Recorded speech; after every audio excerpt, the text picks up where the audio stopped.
right, let's call the meeting to order at 7:15. Everyone stand for the pledge.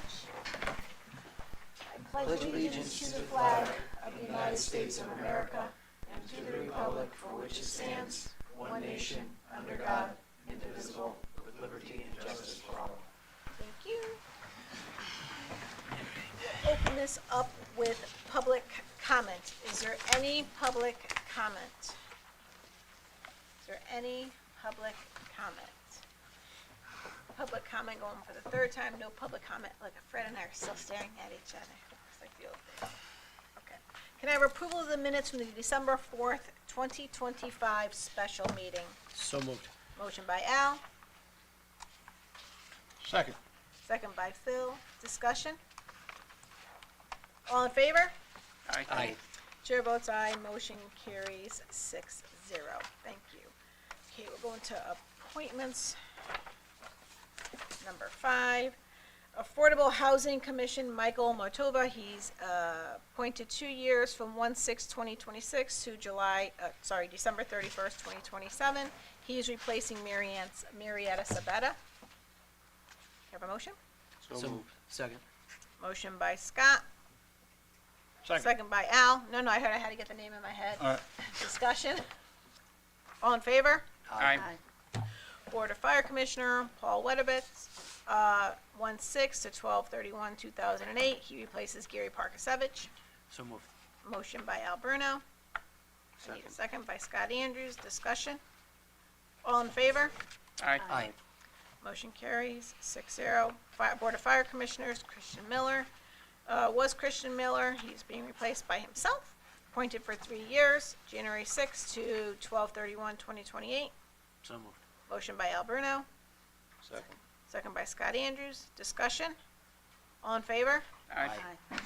Conservation Commission, Kieran Bertapelli, appointed 4 years, January 6, 2026 to December 31st, 2029.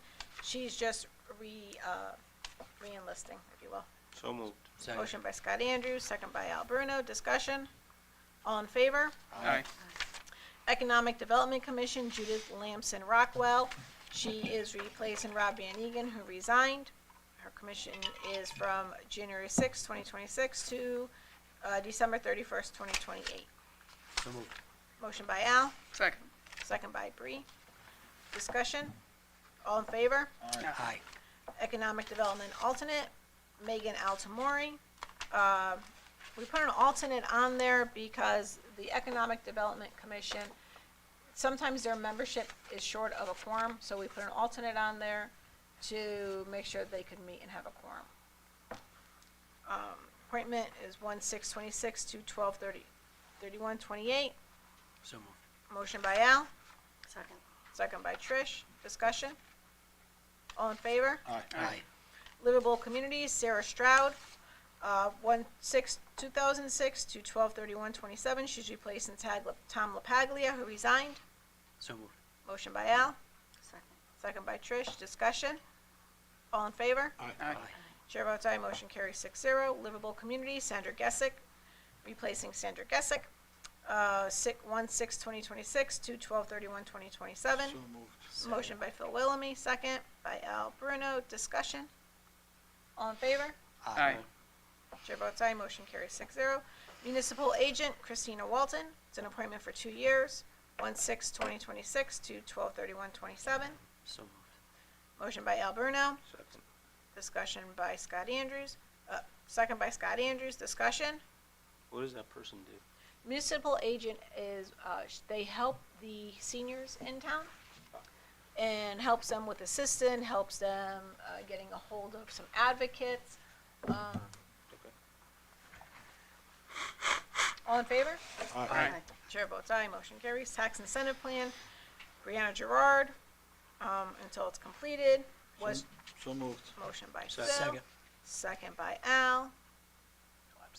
You'll abstain. Any discussion?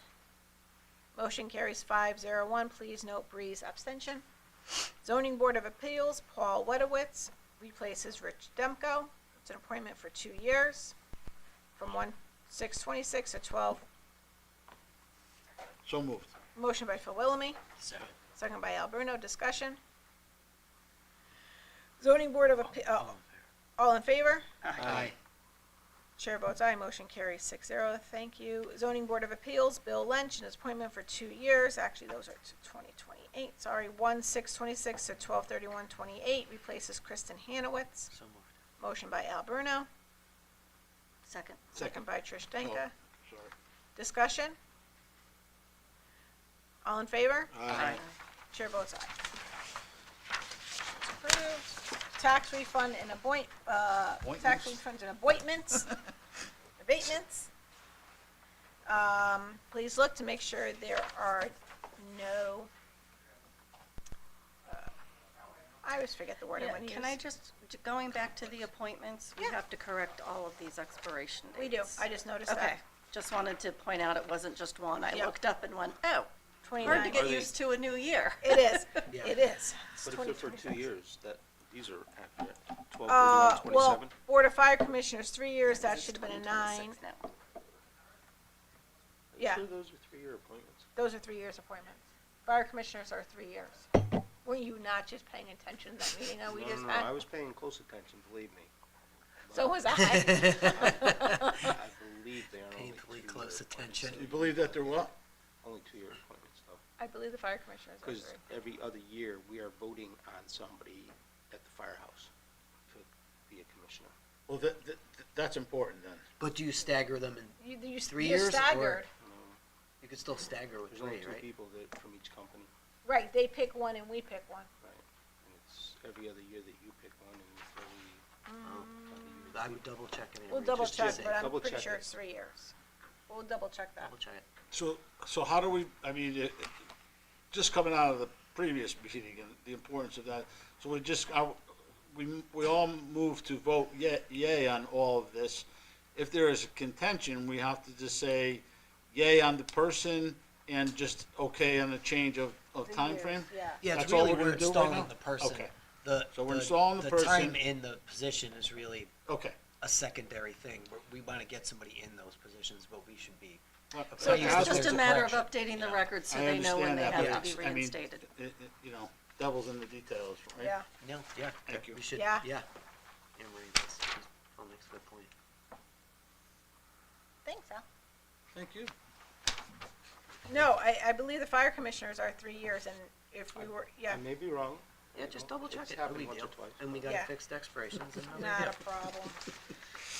All right, tax refund and abatements. Did we vote on that? No, No. I'll make a motion to approve as presented. Motion by Trish. Second. Second by Al. All in favor? Aye. Chair votes aye, motion carries 6-0. Thank you. Correspondences, as you'll see, we changed our agenda up, so we get all the business up front done.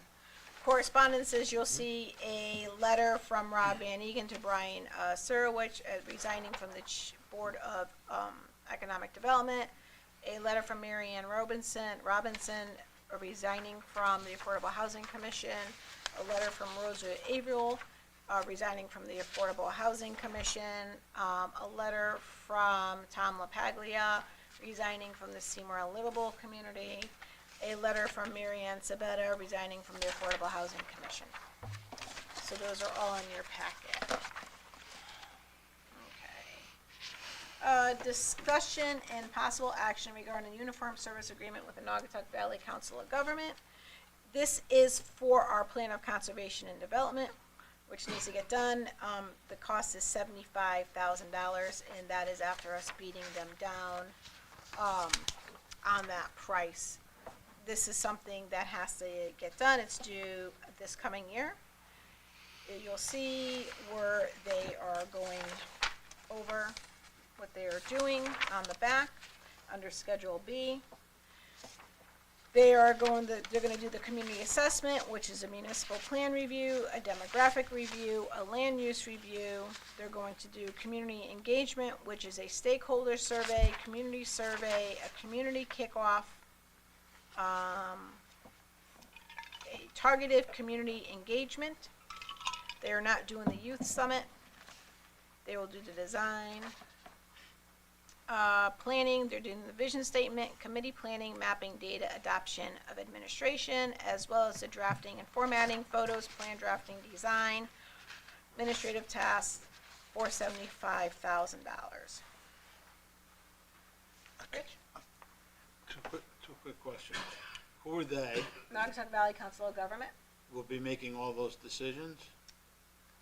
And do we have any input as a town? This is all our input. That's what we got They're right there. working with Schedule us. B. Yeah, the Schedule B. They're working with us. They are basically your contract. And if I may, I checked out the charter while you were talking about that. Section 10.7 provides that the Board of Fire Commissioners serve for 3-year terms. So 3 times I was wrong. Perfect. It's okay. Glad you questioned it to make sure it was right. I though. Cool. always thought it was 2, so. Yeah, all right. In 35 years, that's not bad. 46. You've been wrong 3 times before. Yeah, hey, Ready there? Scott, you're bad. That's a Right. good average. So the cost is that, and I just need approval from this board to enter into the contract with them. Make a motion to authorize, I'm sorry. Go ahead, sorry, Trish, go ahead. No, go ahead. We can make a motion, then we can discuss. Yeah. Make a motion to authorize the first selectwoman to go into contract, sign a $75,000 contract with Not to exceed. Naugatuck Valley Council of Governments. Second. Okay, go ahead.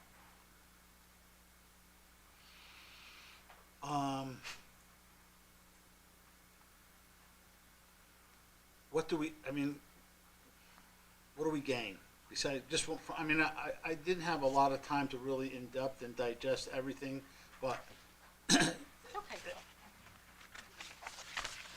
Why- so why I are we guess, doing this let's start basically? with your, you know, if we're going into this and what we're getting and what we gotta put into it, and I'm sure it's more work for the first selectwoman of our town, what is your opinion on it? Conservation and development is not something the first select person of any town writes. They hire consultants to write Okay, that. 'cause it's and I said in-depth. more, well, it's still more work for you. You have to read, you have to understand, you have Yeah. to sell it to town and everybody else.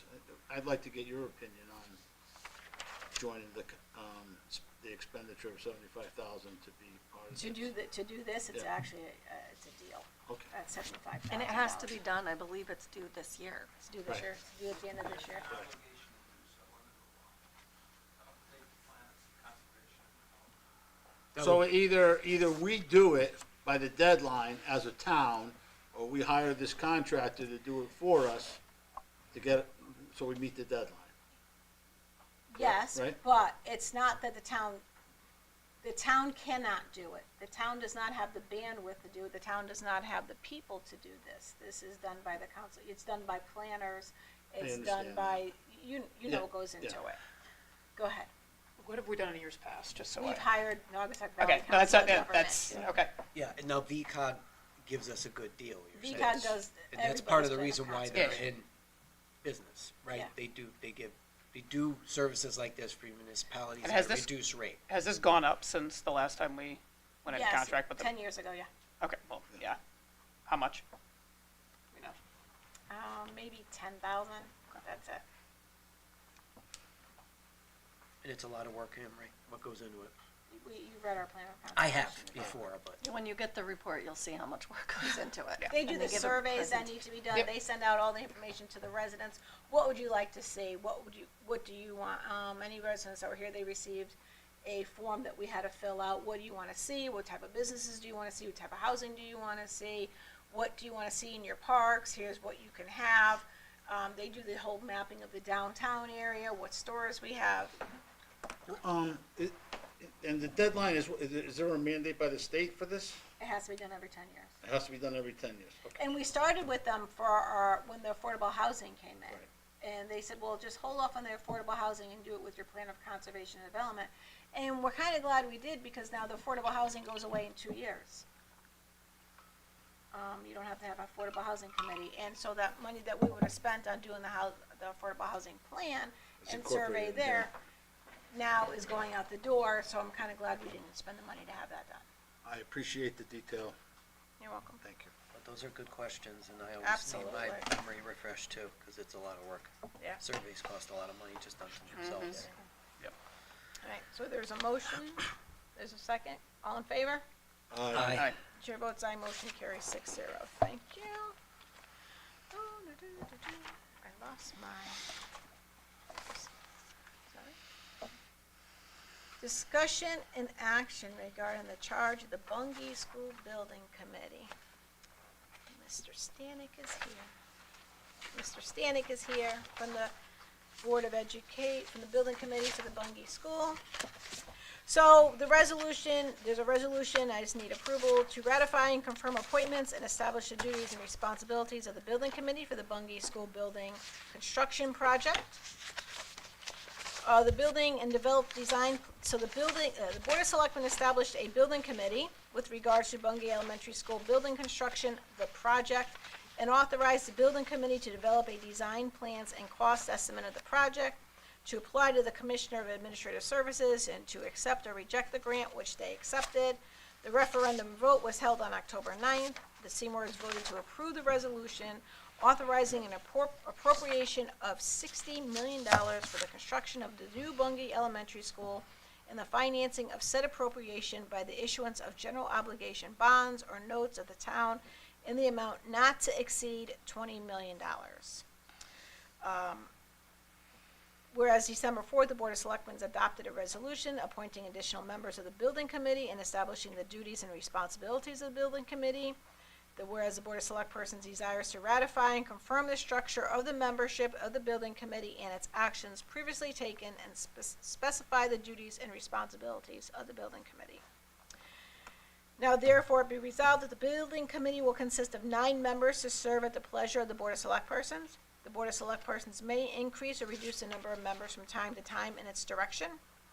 The Board of Selectpersons shall designate a co-chairperson of the Building Committee and shall fill all vacancies of the Building Committee. The Building Committee shall choose its secretary. The Building Committee shall perform the duties and functions provided by the resolution and shall act as the school building committee for the project. The subcommittees, the Building Committee is authorized to establish subcommittees of the Building Committee, collectively called the subcommittees, to designate the chairperson, co-chairperson, and or vice chairperson of each subcommittee, and to fill all vacancies of the subcommittee. The members of each subcommittee may be members of the Building Committee or other members, provided that the majority of the members of each subcommittee shall be members of the Building Committee. The subcommittee shall choose their secretaries. To the extent not provided herein, the Building Committee shall determine the duties and responsibilities of each subcommittees. The appointments of the following persons to the Building Committee and actions previously taken by the Building Committee, and the following persons are hereby ratified and confirmed: Tim Connors, Fred Stanek, Estramello, Pete Kubik, Rebecca Bennett, Tom Nobley, Beth Nesteriak, Andy North, Trish Adenka, and myself as an Amory Dragonis as an ex officio non-voting. The Building Committee's duties and responsibilities shall be as follows: preliminary and final plan development and construction activities. You shall select an architect or an engineering firm to prepare preliminary, schematic, and final plans for all buildings and improvements, site works, grading, and drainage. Prepare drawings and specification, bid documents, and contract documents, and obtain professional estimating services as necessary, and evaluate bids and appropriate bonding and insurance provisions of contractor, project, and/or construction managers. The Building Committee shall negotiate a contract to be entered into by the town and said firms, subject to approval of the town Board of Selectpersons. The contract shall provide the architect shall not proceed with final plans until the Building Committee has reviewed, modified, if appropriate, and accepted the preliminary schematic plans. The Building Committee shall issue a notice to proceed with final plans. Evaluate such preliminary and schematic plans to verify that the plans meet the education specifications approved by the Board of Education and fulfill the purpose of the project in a reasonable manner. Refer to preliminary plans of the town's Planning and Zoning Commission for informal review and make such changes as appropriated. Upon Board of Selectpersons and the Board of Education approval of the preliminary and schematic plans, the Building Committee shall authorize the architect to proceed with final plans.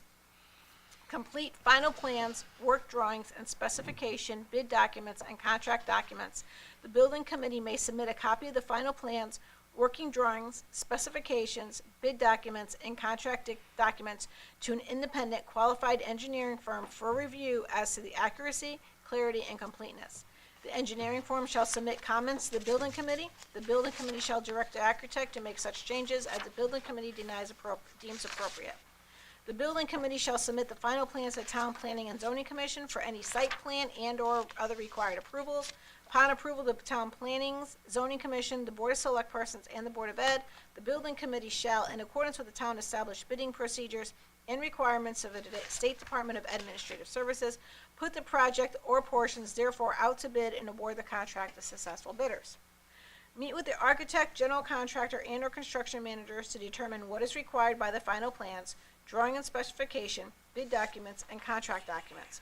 The building committee shall negotiate construction contracts to be entered into by the town and said construction firm, subject to approval of the town board of select persons. Ensure that the project is substantial compliance with the functional intent of the building and the estimated cost of the project, as specified in presentation reports that were prepared in connection with the approval of the project. The building committee shall seek guidance and approval from the Board of Select Persons and the Board of Education if there is any questions regarding substantial compliance. Determine the schedule, phasing of the plan and construction and building of the project. Initiation, continuous, and completion of the project, the building committee shall maintain a detailed budget for the project, reflected budgeted line items and charges of expenditures, so such line items comparison to budgeted amount. Coordinate all activities with a liaison from the first selectwoman's office as provided in section 7 below. Authorize the start of the construction. Monitor the construction process to include meetings with the architect, project, and/or construction manager as necessary to resolve any issue. Coordinate communication between the building committee, the Board of Education, the first select person, and the Board of Select Persons, and keep parties up to date on development. Consider promptly act on change orders, making certain that any increase in the cost involved in any change order is within the amount appropriate for the project.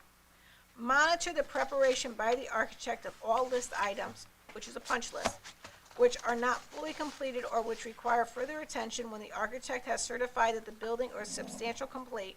The building committee shall make certain that such items are completed properly.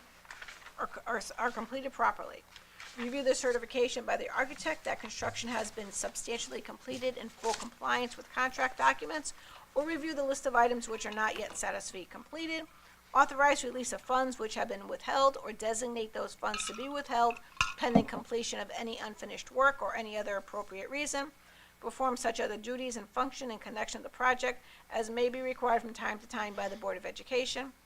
The building committee and subcommittee members shall not receive any compensation for their services. Necessary expenses of the building committee and subcommittee shall be included in the cost of the project. In carrying out their functions, the building committee and subcommittee shall comply with all aspects of the Connecticut Freedom of Information Act. Grant applications, the building committee shall coordinate all filings to be made by the Board of Education with the State Department of Administrative Services for state grants for the project, including an execution of grant agreements for the project. The filing of such documents may be required to obtain said grants, and the prompt completion of the audit required by the state in connection with the grants. The Board of Select Persons and the First Selectwoman's Office. Liaison, the building committee shall meet regularly with and keep designated liaisons of the Board of Select Persons and the First Selectwoman's Office up to date on all material and development. The building committee may recommend the Board of Select Persons additional independent monitoring for the contract process if deemed necessary. Coordination of the process with the First Selectwoman's Office throughout the planning and construction process. The building committee shall coordinate the process and work with the First Selectwoman's Office to make full use of the town staff and appropriate outside services are required. Execution and contract, the First Selectwoman and one co-chair of the building committee shall execute all contracts entered into the project. The town attorney and our building committee council shall review all contracts before they are entered into, shall oversee the execution of such contract, thank you, Phil, in compliance with the appropriate bonding and insurance requirements. And on a timeline, the building committee shall use the best efforts to complete the planning and bid phase for the project as soon as possible and to substantially complete the construction phase of the project by fall of 2028. The building committee shall make progress reports to the Board of Select Persons and Board of Education no less than quarterly. Oh, thank God, that is over. Nice job. Thanks. Could you repeat that, please? Absolutely, go to the recording. If I may, Madam First Selectwoman, I would just like to add that our office drafted this in consultation with bond counsel, and bond counsel approved its entirety. Correct. Great. So, it says quarterly, but, you know, I know at first it's gonna go slow, but as we would like the quarterly, and as soon as it starts ramping up, we'd like to have monthly reports.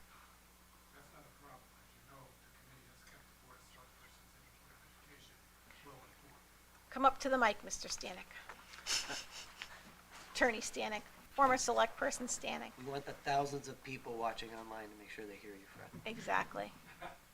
I guess I could not stay away, so I'm here again. We knew it.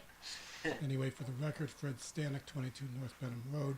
I just wanted to comment that the Buggy School Building Committee has been very attentive to keeping the First Selectwoman's office, the Board of Selectmen, Board of Select Persons, and the Board of Education informed as to what it was doing for the past almost 2 years, and we will continue to do that. Yes. And I would like to thank the board for reauthorizing the charge of the committee, and I can assure you that we're all going to start to think, why are we doing this with all the tasks that are involved? But it's a labor of love, and the committee has been very dedicated, and thank you for your support. Just remember, we cannot spend more than $20 million. You made that perfectly clear, and I've informed the committee that the committee has to be conservative in its spending. Very conservative. I would like to come in under budget, if at all possible.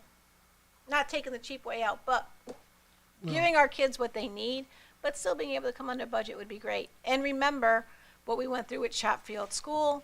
You know, if we have to go out for bid for 3 times, we have to make sure that we have all the paperwork documented. If we didn't get any bids in that were 3, why we didn't, make sure everything is documented, because that's what they found us on Chatfield School. Well, That was the RFP process, Amber, Yeah. is that what you're getting at? Yeah. I can tell you that the Central Office Building Committee came in $85 under budget, so. It did. We expect to be under budget. Right. I just remember, and I know this board is, may or may not be aware, but when we did Chatfield School and we were going through the audit for that,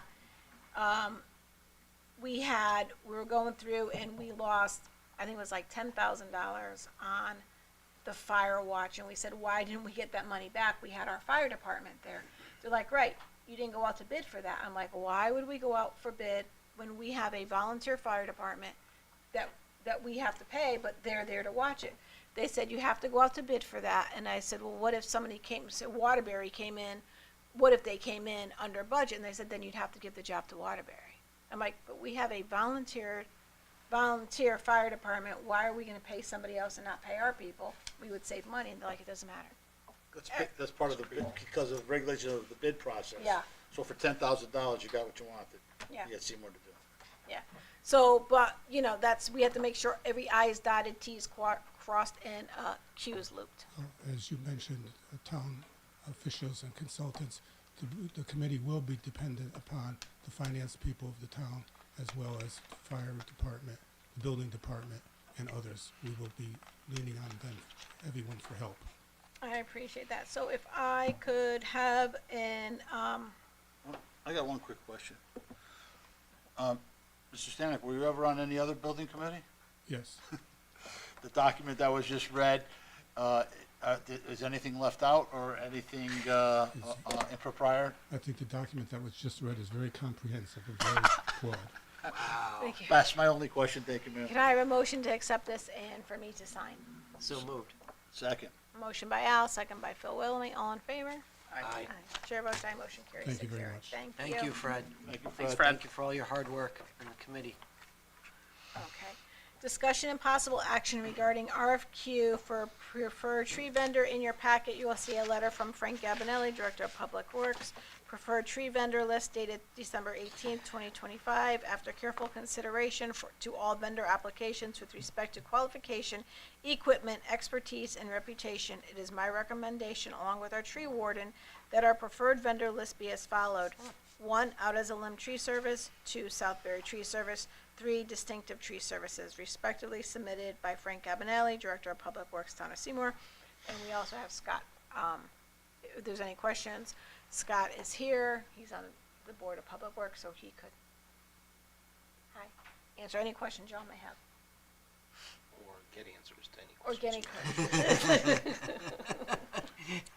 Any of these vendors in town? I believe out on the limb is. All in favor? Aye. Aye. Chair votes aye, motion carries 6-0. Thank you. Oh, I didn't make a motion on that. You're right. Can I have a motion to accept? So moved. Motion by Phil Willoughby. Second. Second by Al Bruno. Discussion? No. All in favor? Aye. Aye. Chair votes aye, motion carries 6-0. Thanks, Al. Okay. Ugh. Discussion and possible action regarding the blight citation waiver request for 93 Squantic Road. John McKenzie, our blight enforcement officer, is here. In your packet you received, there's a letter from John McKenzie to us. It's Board of Select Persons, not Board of Selectmen, just to let you know. Regarding the 93 Squantic Road blight citation waiver request, and it says, after review, the town of Seymour's anti-blight ordinance, documented process and procedures followed by the blight enforcement officer in this case, there is no documented just cause to justify a waiver for the assessed blight citation fine. A notice of correction was served to the property owner via regular mail and certified return receipt. The certified letter was delivered and signed for the property owner on April 3rd, 2025. You have in your packet everything from him, but as well as the owner could not be here because she lives out of state. So in front of you is a letter of why she feels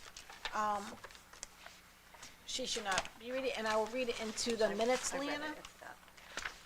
Good evening, members of the board and First Selectwoman Dragonis. Although I'm not able to attend this hearing in person, I hope that my written words will reflect the urgency of my appeal for help.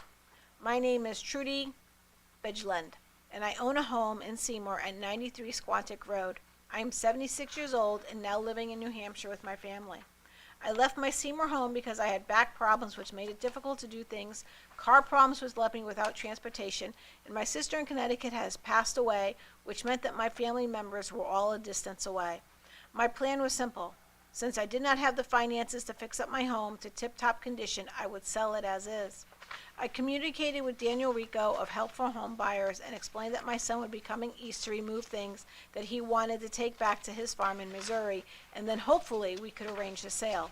Unfortunately, my son was not able to leave Missouri and help me as quickly as I had hoped. The town property taxes were due, and shortly after paying them, I received a citation for blight from the town. I also had 2 fallen trees that blocked the driveway and had to pay $2,000 to have them removed. My insurance company would not pay since they fell at 2 different times, and there was a $1,000 deductible for each incident. When I read the notice, I realized that I would not be able to remedy the situation immediately and did not appeal. How could I appeal when work had to be done, and what I thought at the time? And so the $100 a day fine began. I am pleading with the board to please stop the daily fine. My son was finally able to come east and did a Herculean job of clearing up all by himself. The gutters were cleared, the driveway cleared, the trees removed, a dumpster was filled and removed, and Daddy-O's removed the unregistered car. He could not remove the vintage trailer, and at that time we found no one willing to remove it. He did so much work, but unfortunately it was deemed insufficient and the daily fine continued. This has been devastating. I contacted Jim Pierre, our contractor, who said he will be demolishing and remove the trailer and propane tanks. However, I'm not a wealthy business owner with the financial ability to pay for everything. I am a senior citizen who basically lives from mouth to mouth. I understand the town's frustration, but I had planned to sell it as is because I could not afford to fix everything, and I believe the buyer will most likely replace my home with a larger, more modern one. I am caught in a whirlpool that is unrelentingly taking away more money than I could possibly afford. I have to pay the property taxes now, of course, and I will apply for another loan to remove the trailer, but if the fine is also going to have to be paid and it continues, it is devastating for me. If the purpose of the blight ordinance is to punish people for allowing it to exist, I ask that the $8,100 that I have paid thus far is considered a sufficient punishment.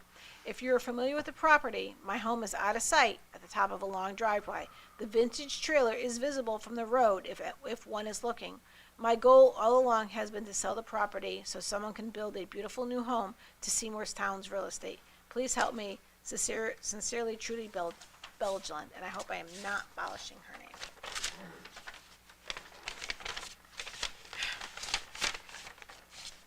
John is here if anybody has any questions whatsoever. When did the town receive the letter? The letter came in yesterday, FedEx. So why don't we do this? Why don't you give me, what's the first encounter with the property owner from that date and bullet point it to today? So the complaint originated from the next door neighbor. at 95 Swantuck. So this is a complaint-oriented situation? That is correct. Okay. That was March 31st, 2025. Okay. So it's been 8 months, approximately. The owner of 93 has been forthright with communication strictly by email. I never got her phone number, so I've never spoken to her directly. It's either been email or handwritten letters by regular mail received from her. Starting, I think the first email I got was early April.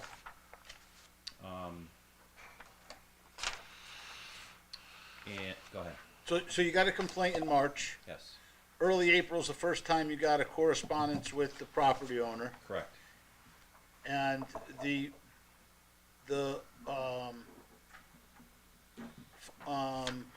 was discussed with her a time frame that she had to correct X amount of problems, and at that point, the fine started. Negative. Okay. That's So after the first correspondence, which was the step 1 in the blight ordinance's notice of correction, right. she was given a 60-day extension, no questions asked. Okay, right. And it was, even though in the ordinance it specifically says owner occupied, I gave her the liberty based upon being a senior to give her that extension. During that 60 days, there was no action to remediate the blighted conditions. No action for remediation and no communication? Correct. Okay. The next communication I received was from her son. It was a detailed letter via email, further explaining the situation, and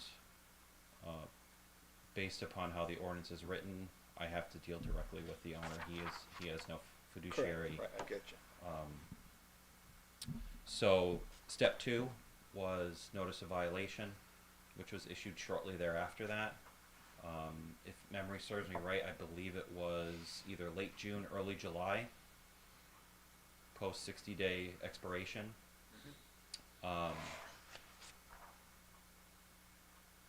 From there, the tree work was done, so that way there was safe accessibility to the property, even though it had nothing to do with the blight order. Right. Following that, there were several correspondence. She had questions regarding the process, and I always followed up. The correspondence went to you directly? Yes. And you followed up directly? Yes, Not through the town of Seymour? Just, so the letterhead was from you, from your position? correct. Okay.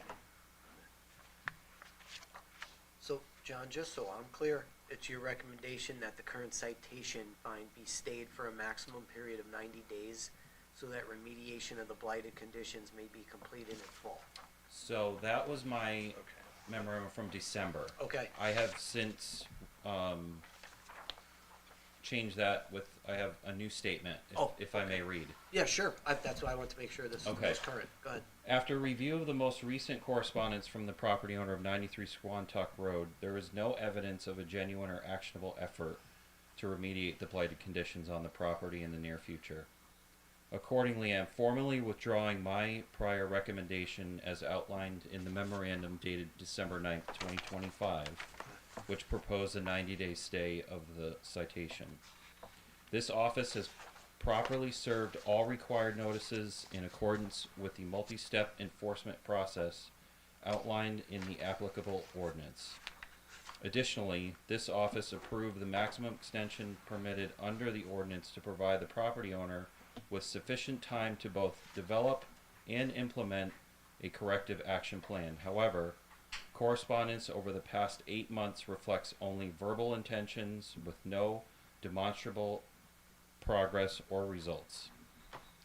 Aside from tree removal performed solely to allow safe access to the property, which is not a requirement of the blight order, the conditions cited remain uncorrected.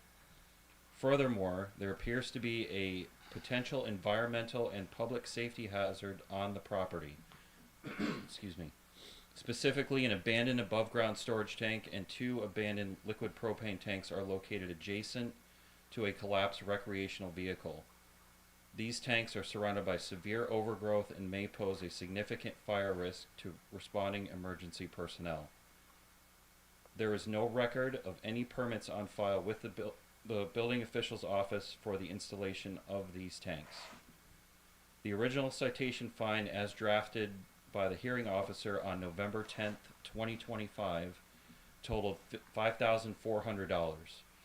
With the continuing accrual of $100 per day, the total fine has now reached $11,200 as of January 6th, 2026. Given the lack of compliance and ongoing safety concerns, it is recommended that a lien be drafted immediately by Land Use Council and that the appropriate filings be submitted to Connecticut Superior Court without further delay. Well, I'll be the first one to speak. I completely agree with your recommendation, and I think you put effort in. This resident has had ample notice and due process, and that's a safety hazard, and so I don't have a lot of tolerance for that. I agree with you wholeheartedly. Just one quick question. There was a mention of no plan of action. So if you make a statement to her and to the landowner, and they say, okay, I understand this, and this, it's $100 a day, but if we could get a amicable plan of action, that would be a stay, and it's your opinion that even that wasn't even prepared. That is correct. And secondly, the total of to date is 11,000 and change. Is that minus the correspondence she sent us today of $8,100? So there has been 2, on separate occasions, it's in the packet, there's been 2 uncontested payments made by the property owner that total $8,100. The fine of $11,200 is after those. It's in addition to. That is correct. Okay. The total's up near 19. Yes, But she has paid $8,100. that is correct. And you already clarified my question, because I did read that she said her house is not viewable from the street, but I was already thinking, and you clarified that it doesn't mean that there's no hazard. Correct, right. That can cause harm to neighbors. Yes. So I feel for her. I have a heart for senior citizens myself, but I mean, with no action, I'm gonna agree with your recommendation at this time as well. Does the recommendation, so if the recommendation is put forth, it was a lien on the house, fines are still, we go still go after the fines, does the problem still exist? Of course it will be. It is, and it's likely. So in my opinion, I agree with everything that was said. I agree with your recommendation, and I agree with the reason why. I just say that if there's a vote that has to be taken, and it's yes, do I wake up tomorrow and have made progress on removing the hazards of the address stated? That's, We don't know, but assuming the answer is no, I can say that if there's a lien on the property, then there's recourse for the town to sell the property and recoup costs for someone who buys and then cleans up the property, which is horrible to say because she will lose her home. But it sounds like she cannot live there anyway, and she's moved in with family, and it is, in all purposes, she's hanging on to something, but it's an abandoned property, and it's causing harm, It's a safety hazard. potential harm to neighbors. Right. And God forbid anybody walking and deciding to roam in an abandoned home. I agree with you wholeheartedly, and that is the reason why, to get to that point. But we wake up tomorrow at an uncertain amount of time with a safety hazard. God forbid there's a fire there tomorrow, and they go and say, hey, there was an explosion from the gas tanks, or whatever the case may be. That doesn't change immediately. So either we're not doing enough, in this particular situation, or, but I guess then that's all we can do, right? Is put the lien on. Rich, and well, hope- Go ahead. I'm don't, no, I'm sorry to interrupt. Put the lien on it and wait the time frame. Yeah. Rich, is there anything else we can do to Phil's point? Under our ordinance scheme, have the power of self-help to go on to a property that's clean up. It's not part of our code. Right, didn't think so. So there is nothing that can be done. We've never actually tried to conduct self-help cleanups at any point, correct? That is correct. And so what we have is a, I'll call it coercive fine ordinance, and the fine will accumulate at $100 a day. The lien will be filed on the land records. It will get larger and larger, and at some point there'll be a We'll foreclosure. foreclose on it, right, And either the town will take title to the property or somebody will buy it. right. That's how we have dealt with, that's how most towns in this area have dealt with blight.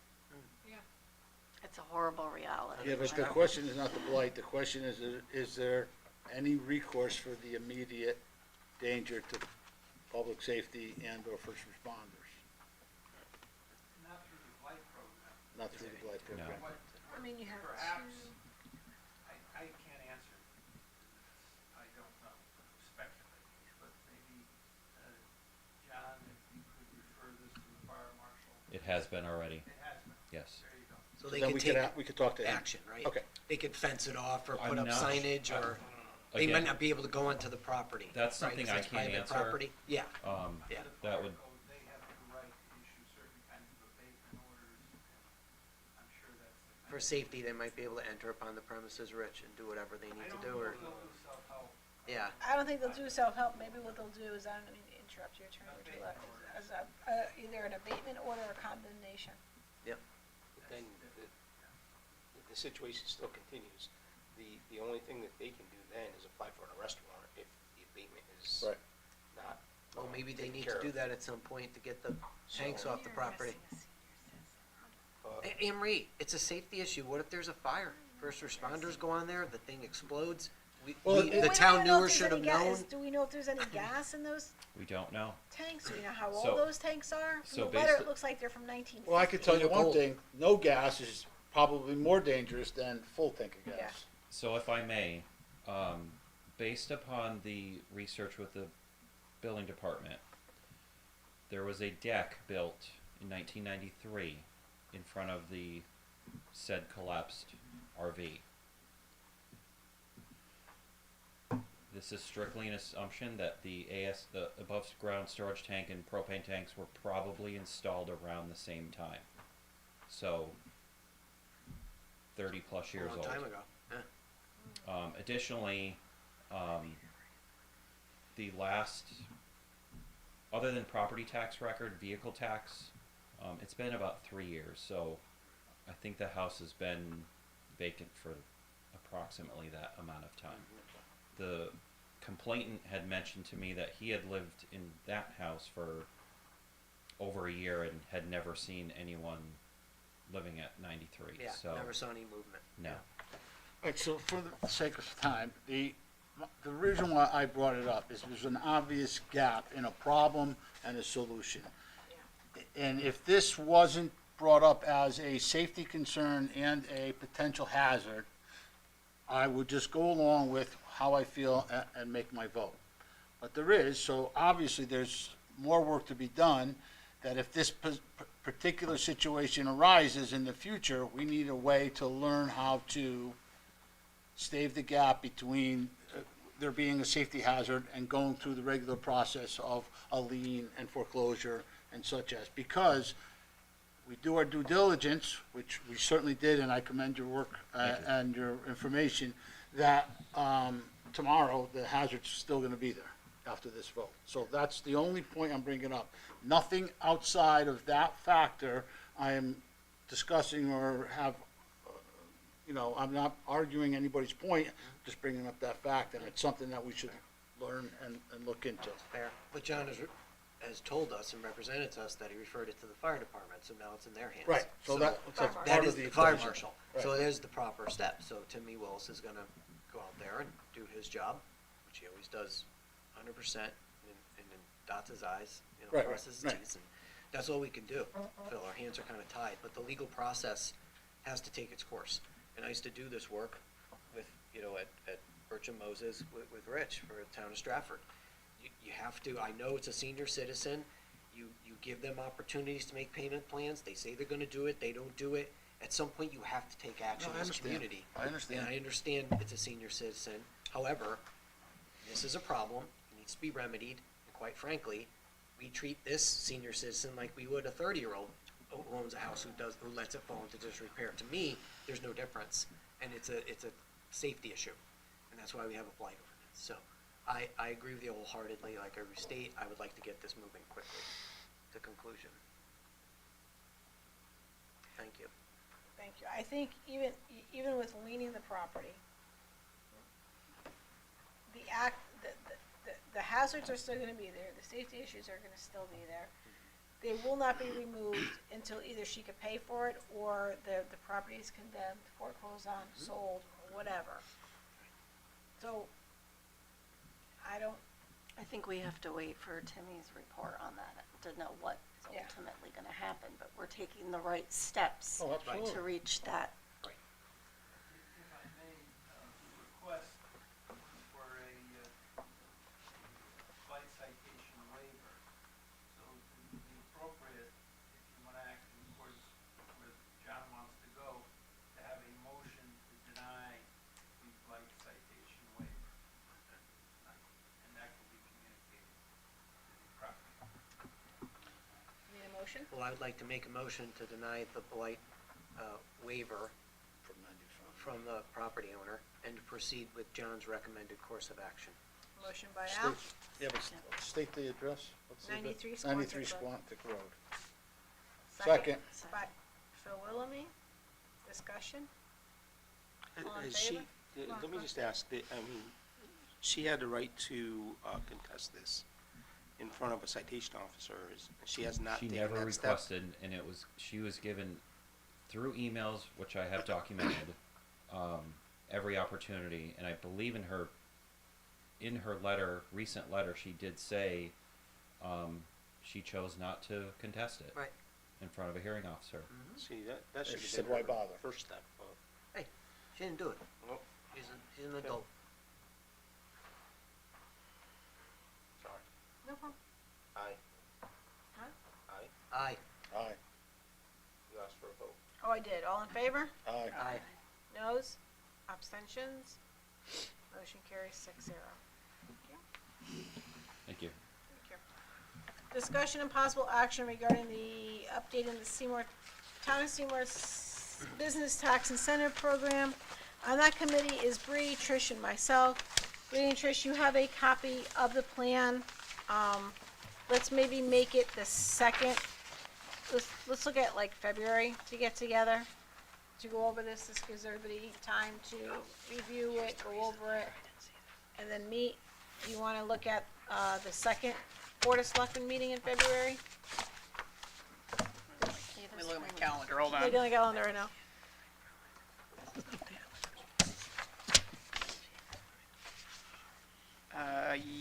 Yes. Or if you want, we don't have to meet on a Tuesday. If you both wanna go and look at your calendars Yeah. to see February, what day, we don't have to meet on a Tuesday, we can meet on a separate night. That's fine. Just look at your calendars, I know it starts to get busy around this time of the year. Okay. How's that? Does that So, work? yeah, that sounds good. Okay, great.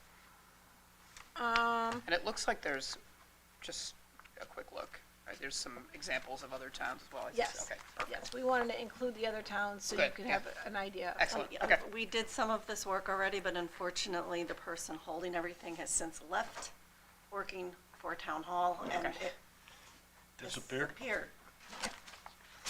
All right, Make new. Okay. make new. Yeah, so I'll look at my calendar and shoot you guys an email. We can send a couple emails out on which date Sounds works good. for everybody. Yep. Get a pizza maybe. Discussion and possible action regarding the use of LoCIP funds for road repairs throughout town. In your packet, you'll see a letter from D. Caruso dated December 31st. The Department of Public Works is requesting the use of LoSiP funds for the amount of $15,000 for road repairs. This funding will be under the LoSiP category of roads, construction, renovations, repairs, or resurfacing. It's part of our capital plan as well. So we just need a motion to go ahead. A motion for approval. I'd like to make a motion to approve the Department of Public Works request to use LoSiP funds in the amount of $15,000 for road repairs. Motion by Al, Second. second by Trish. Discussion? Sorry, Phil. All in favor? Aye. Aye. Motion carries 6-0. Thank you. Updates from the ordinance committee. Oh, what a meeting that was. The senior citizens tax incentive. There was discussions with Mr. Grega and Attorney Bertullo. We suggested that we move our meeting to we bring our state reps and our state senator in to discuss, because we believe that this is at a state level now with our the way our state tax incentives, the tax abatements in the state of Connecticut, there is really nothing we can do that Mr. Grega is looking to do. The 2%, 2%, 2%, 10%, 10%. There is nothing we can do with that. There is not a state statute that authorizes a plan like that. So we have the homestead, right? There is a limited homestead exemption statute, which is a very unusual statute, that was passed very recently. It's 12-8100, and it provides for, it allows a municipality to, reduce the assessed value of the property by 5 to 35% of a primary residence. So you're basically talking about a homeowner, and it also includes condominiums. So it's single-family, residential, owner-occupied, tax-free. It isn't limited to seniors. If you decided to do a plan like that, that would in all likelihood have to be offered, well, the statute doesn't have any more criteria than that. So the theory is, I think, that it would have to be offered to all those who All live that residents, block yeah. across the town, and what effect that may have on your grand list. I know what it would do. It would change your mix in favor of commercial properties by reducing residential. That's one of the things it would do. It might have other impacts as well. Having said that, right now, there's one town in the state of Connecticut that's using this new statute, the town of New Milford. Not aware of any others right now. There are other towns looking at it. Indeed, I know another town that may actually utilize it, but we'll see. So the deal is to have them come in and start working with them to see if the state can do something. Maybe the state can take the Homestead Act and make a part of it for the seniors, but to work on that as well. So as far as the updates from the ordinance subcommittee, the senior citizens tax incentive that the gentleman, the young man that presented it, still ongoing. And we're going to, we're gonna meet with the, representatives and then, further discuss it as we go. Ruby. The noise, we did not discuss the noise, because We didn't get there. we didn't get there, nor did we get to the disabled veteran exemption, because we're on the firefighter one. And that took up the majority of the time, because there was some There was a contest. there was a contest. So we came up with some things on that one. We did suggest to the fire commissioners, there were 3 fire commissioners here. They had this in front of them, for almost a year, I believe they said. And they really did nothing with it, so we came up with some suggestions here to reword a few things, to add in a couple of things. One was about the fire chief being, event of a vacancy of an office for a chief or a deputy chief or assistant chief, they said a reasonable time. We asked them to put in 30 days to come up with the time, because what is a reasonable time? I said for elected people, we have 30 days. They wanted a 3-year for a fire chief. Which Phil- is currently 1 year, if anyone which is doesn't know. currently 1 year. And then Phil suggested that a form of verbal or written approval for use of a fire truck be given to take out of state, which was a good one. But we did suggest to the fire commissioners as well as the fire chiefs to please go back and try to work this out and come back to our February meeting, I think it's second meeting, our first February meeting, and give us your suggestions as to what you would like to see. Because this, really, the fire commissioners were upset because this didn't go through them first. And from what Well, we, I thought it was half, but it sounds like it was one. but from what we did find out, it did go through them, they just didn't talk about it. So, we're still on that one. And then, disabled veterans exemption, we need to be going on that one, because, I asked Tara for the numbers, and if we did 100% disability for the 6 veterans, it would be an additional $32,084.81 more in abatement, and that would be for the houses and the properties, and there's only 6 veterans, that have a 100% disability, for that. But we can get more into that for our next one. But that can be extended to spouses surviving. Yes.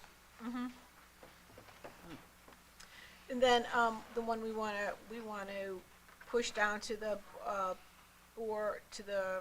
Commissioners. thank you, not the commissioners, to the ordinance committee, was, vehicle booting, Oh, right. and non-resident landlords.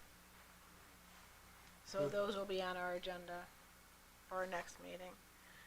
So that was that. And with that, we'll go into public comment. Is there any public comment? Any public comment? Public comment going a third time. No public comment? Okay. On to select persons' public comment. We'll start with Scott.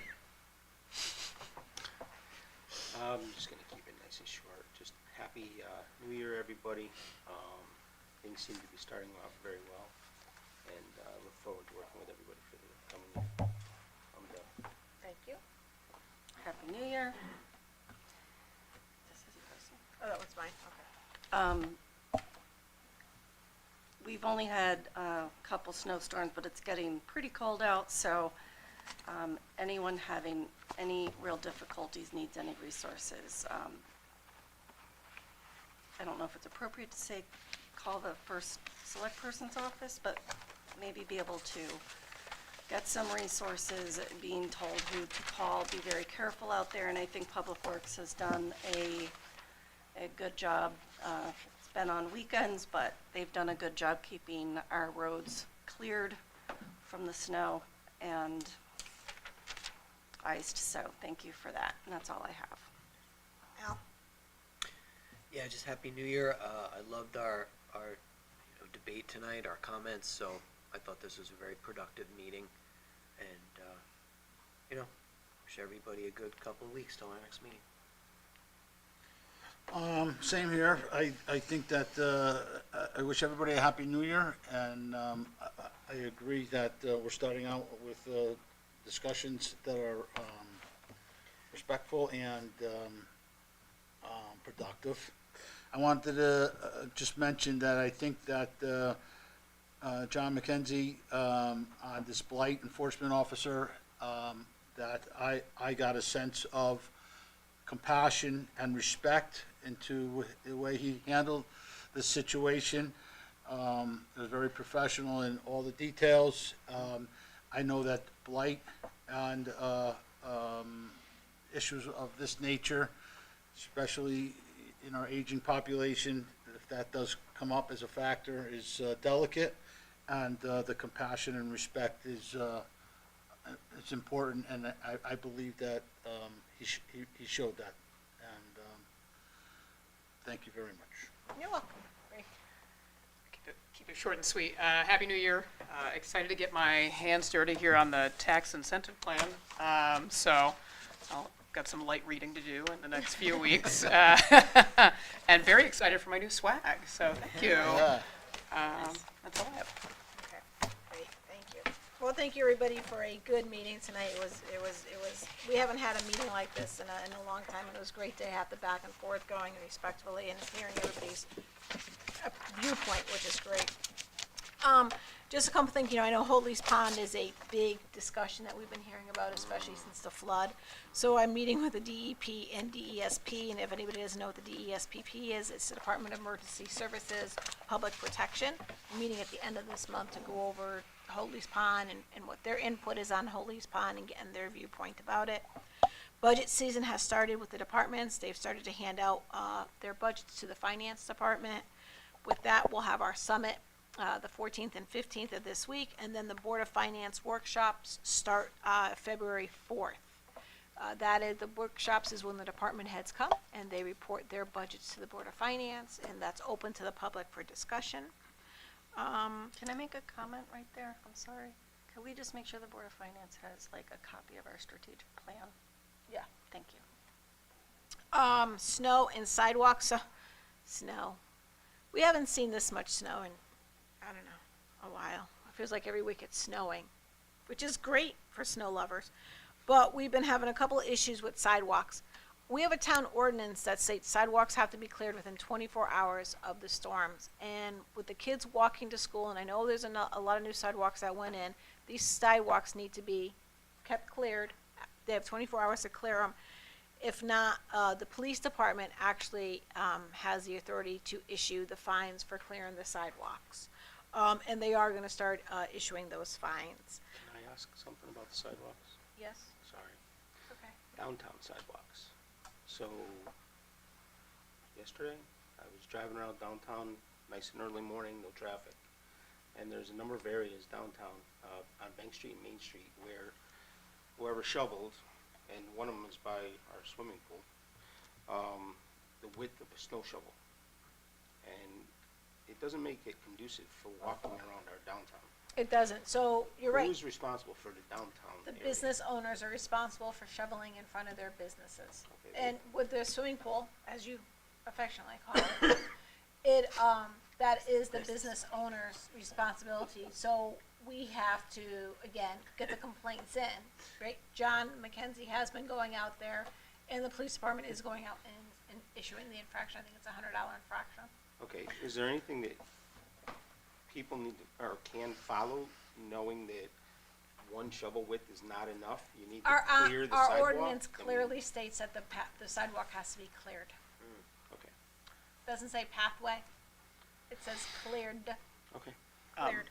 Other question on that. You mentioned a lot of new sidewalks. Did we tell the property owners that they needed to shovel? I know that seems silly, but Right, yes. So they have been informed, but right, because we have new sidewalks. yeah, there's a ton of new This sidewalks, is and I great. would not Yeah, be thrilled if I didn't know, and then, fine, so. Yeah, no, they're given time, Okay. so here's your notice. John has written notes saying, hey, you have a sidewalk, you're responsible Okay. for clearing it, just to let you know, here's the ordinance. And then he gives them a certain amount of time. Yeah, and there's to some shovel. large new sidewalks now, so. There are. What about state roads and properties that do not have sidewalks at all? If they don't have a sidewalk, then There's why no would sidewalk to shovel. there's no sidewalk to shovel? If it's not shoveled, If there's the no sidewalk, sidewalk, if the sidewalk area, or it should be a sidewalk, but there isn't a sidewalk, that's where the children walk, it happens. if there's no sidewalk. If they don't walk there, then they walk in the road. Then it's up to the state of Connecticut to make sure that the path is clear. So That then, little so bike. on the state property, we should go to the state, DOT. to who's responsible for clearing in front? Mm-hmm. Okay, we're gonna need to do that. Cause not 80% of Maple Street doesn't have, 313 doesn't have sidewalk, and the children are walking in Okay. the road if we don't clear it. So we'll have to let Public Works know to call DOT, or we'll That call would the be a- DOT. That would be a good idea. Thank you. Okay. So that was with the sidewalks, and I noticed when we had this latest storm, throwing snow in the road, we have, some of us have contractors that, snow blow, clear our driveways, or they snow blow, or the homeowners clear out their own driveway with four-wheelers or snow blowers. There's an ordinance that you cannot throw snow into the road, because what happens is our plow guys come by, they clear the road, and then people come in after the storm, and they throw the snow into the road, and then there's a sheet of ice there. And we had to call the plow guys back out because someone called the police department to say the road is slippery, and the plow guys have to come out. There is an ordinance, and the police department will be enforcing this ordinance to, if anybody or any contractor is caught putting snow in the road, or a resident is caught putting snow into the road, they will receive a fine, and the police department will be enforcing that as well. And then, so we've also had with the heavy rains and the winds that we had, wires come down. It's important that the residents know who to properly call. If a wire is down, please call Eversource, please call the fire department, please call the police department.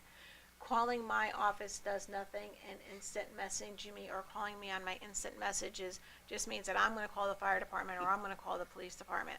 The fastest reaction is to call the police department, either the non-emergency line, or call the fire department, and then they're gonna dispatch Eversource for the wires, and Frontier if a pole comes down.